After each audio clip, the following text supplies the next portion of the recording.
Since PKKA knew that Jack's meat seemed to have a problem, he instinctively began to run away all the way. He thought it was time for Jack to pretend to be forced. As a result, PKKA, who ran to the city, was getting more and more angry. His 3-meter-tall brother, Zippin, was afraid of the sun. He could jump over the wall even if he was in a hurry. What's more, he was a man of his word. After the magician kissed him, he played the windmill with Jack again. At this moment, Jack passed out again. When he woke up again, he was already lying in the hospital. He learned that he had experienced 2 major failures in a day. Jack couldn't hold it anymore. He put on the sick suit and was ready to start the 3rd battle with PKKA. However, as soon as he ran to the corridor, he was defeated by his 1-meter-tall brother.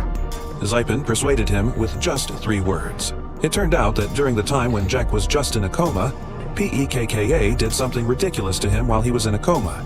He carried Jack all the way up the stairs. This is what happened at the most humiliating moment of the war. He carefully put Jack, who was in a coma, on the roof. Then he turned it upside down and hung it on the lightning pin. All he did was to keep Jack as food. It turned out that in PKKA's cognition, he had never regarded Jack as an opponent. When he heard these words, he completely understood that he'd already lost. He didn't even have the right to become PKKA's food. It was a great humiliation for him.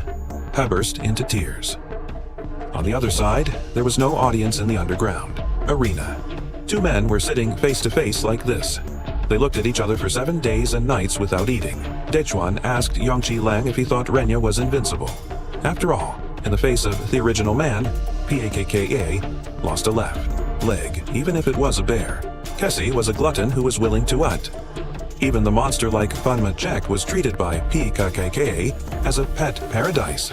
Yongqi Lang was furious when he heard these questions.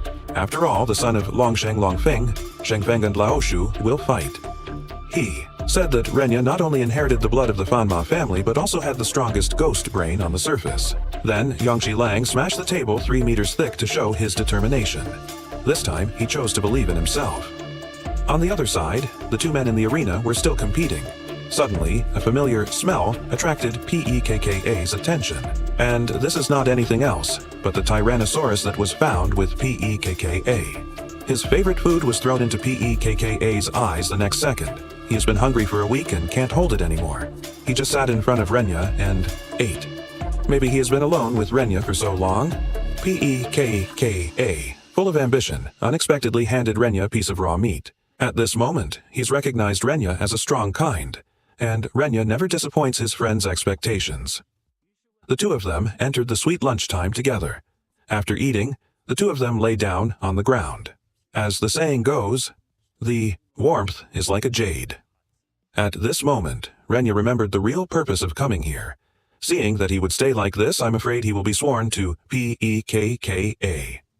So, in order to let PKKA rekindle the desire to fight, he had to take action. Renya vs. PKKA.